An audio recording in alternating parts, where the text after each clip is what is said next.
Hi, I'm Sophie. Today I'm going to tell you my story. But before I continue, please share and subscribe to hear more stories like this. Can I hold her?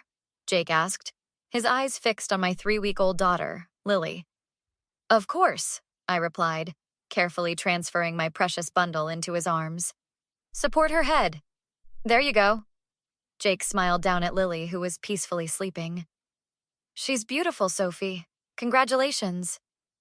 Thanks. She's my whole world now. She has your eyes, Jake commented, gently rocking her. I laughed.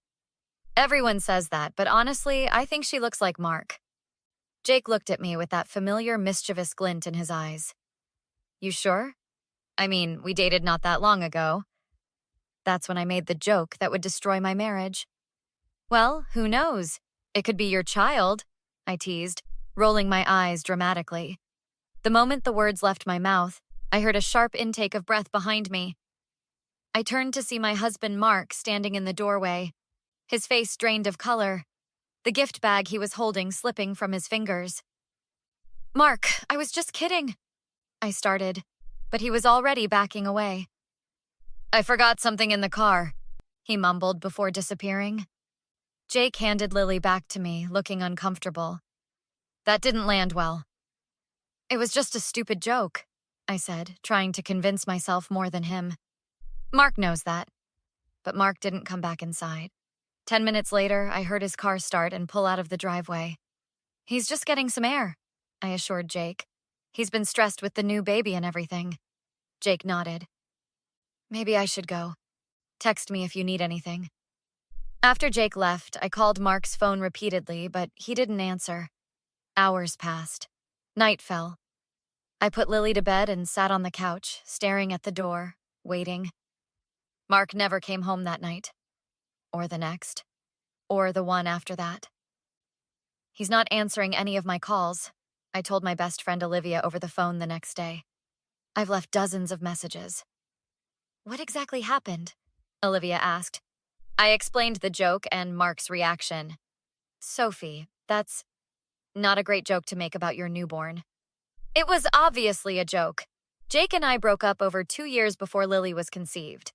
Mark and I were together for 1.5 years before I got pregnant. The timeline doesn't even work. Men don't always think logically when it comes to paternity, Olivia said gently. Have you tried reaching out to his family? That afternoon, I called Mark's mother, Emma. Emma, I'm sorry to bother you, but have you heard from Mark? He's not coming home. There was a long pause. He's staying with us, Sophie, she finally said, her voice cold. He told us what happened. It was a joke, a stupid joke that meant nothing. Some things aren't funny, Sophie.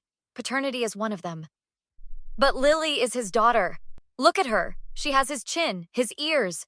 Mark says he's filing for a paternity test. My blood ran cold.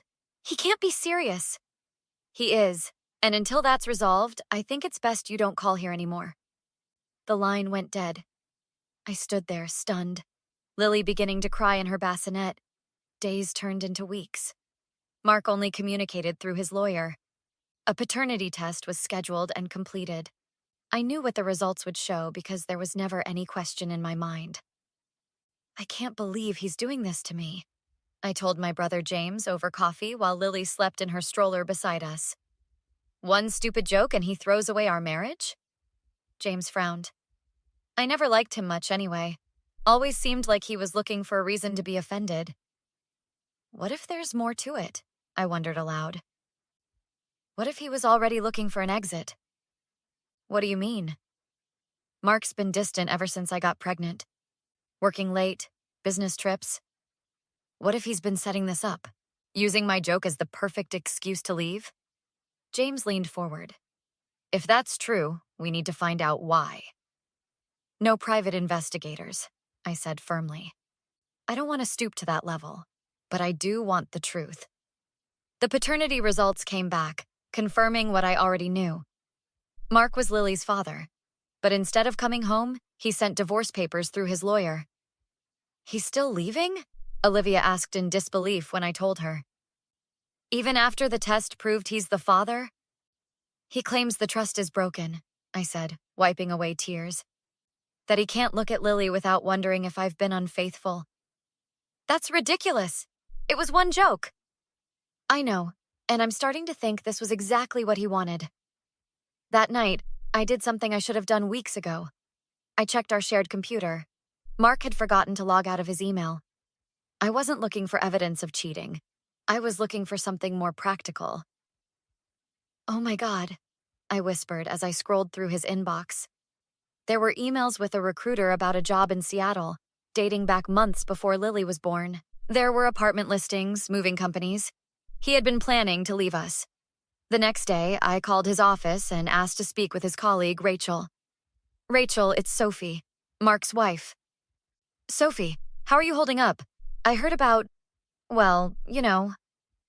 Did you know Mark was planning to move to Seattle? A pause. He told you? So you did know. He got the offer months ago, but he said he wasn't sure how to tell you with the baby coming. I thought for sure he'd turn it down. Did anyone else at the office know? Most of the management team, I think.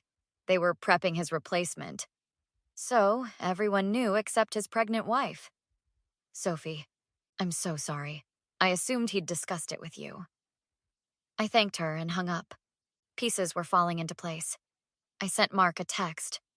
We need to talk, in person, about Seattle. He arrived at our house that evening, looking tired and guarded. Come in, I said coldly. Lily's asleep. He stood awkwardly in our living room. How did you find out about Seattle? Does it matter? You were planning to leave us anyway, weren't you? My joke just gave you the perfect excuse. It's not that simple. Actually, it is. You got a job offer, decided you didn't want to be a father after all, and were looking for a way out that wouldn't make you the bad guy. Mark ran his hand through his hair. The job is a huge opportunity. Partner track. And your daughter? Your wife? Were just... what? Inconvenient? I was going to tell you, Sophie. I just couldn't find the right time.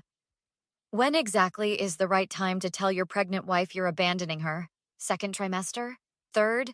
You're making this more dramatic than it needs to be. I laughed incredulously. More dramatic? You walked out on your newborn daughter. I was going to suggest you come with me, he said weakly. No, you weren't. I saw the single-bedroom apartment listings in your email. You never planned for us to join you. His silence confirmed it. So when I made that stupid joke with Jake, it felt like a sign, he admitted. Like maybe you'd be better off without me anyway. I laughed bitterly. Don't you dare try to make this my fault. You're a coward, Mark. I'm sorry, Sophie. I really am. Your apology means nothing to me. Nothing. Get out of my house. After he left, I called Olivia. He was planning to leave all along, I told her. The joke was just convenient timing. What are you going to do? She asked. I'm going to make sure everyone knows exactly what kind of man he is. The next day, I called Emma again. I'm not supposed to talk to you, she said immediately. Did you know Mark accepted a job in Seattle months ago? That he was planning to leave me and Lily before my joke ever happened? Silence. Then, what are you talking about? Ask him about it. Ask him why he never mentioned it to you. He wouldn't do that. He was devastated about your joke. He used that joke as an excuse, Emma. Check his emails if you don't believe me. Ask his colleagues at work. Everyone knew except us. 2 days later, Emma showed up at my door. I need to see my granddaughter, she said, her voice breaking. I let her in, watching as she cradled Lily with tears in her eyes. He lied to me, she said finally. He said it was all because of what you said to your ex. He never mentioned Seattle. He was looking for an excuse, Emma. Any excuse.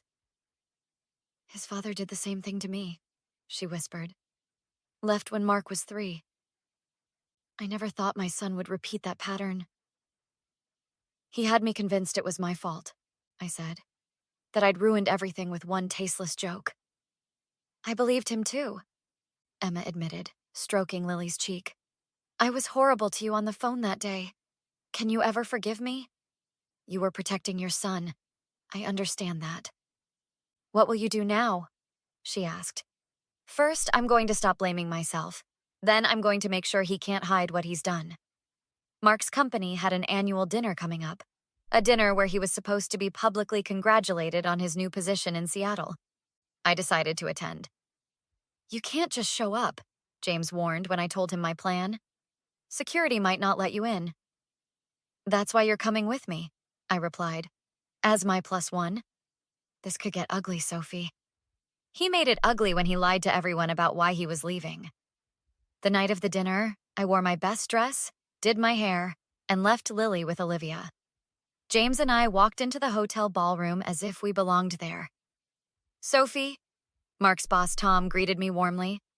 What a lovely surprise. Mark didn't mention you'd be joining us. Mark doesn't tell people a lot of things, I replied with a smile. Is he here yet?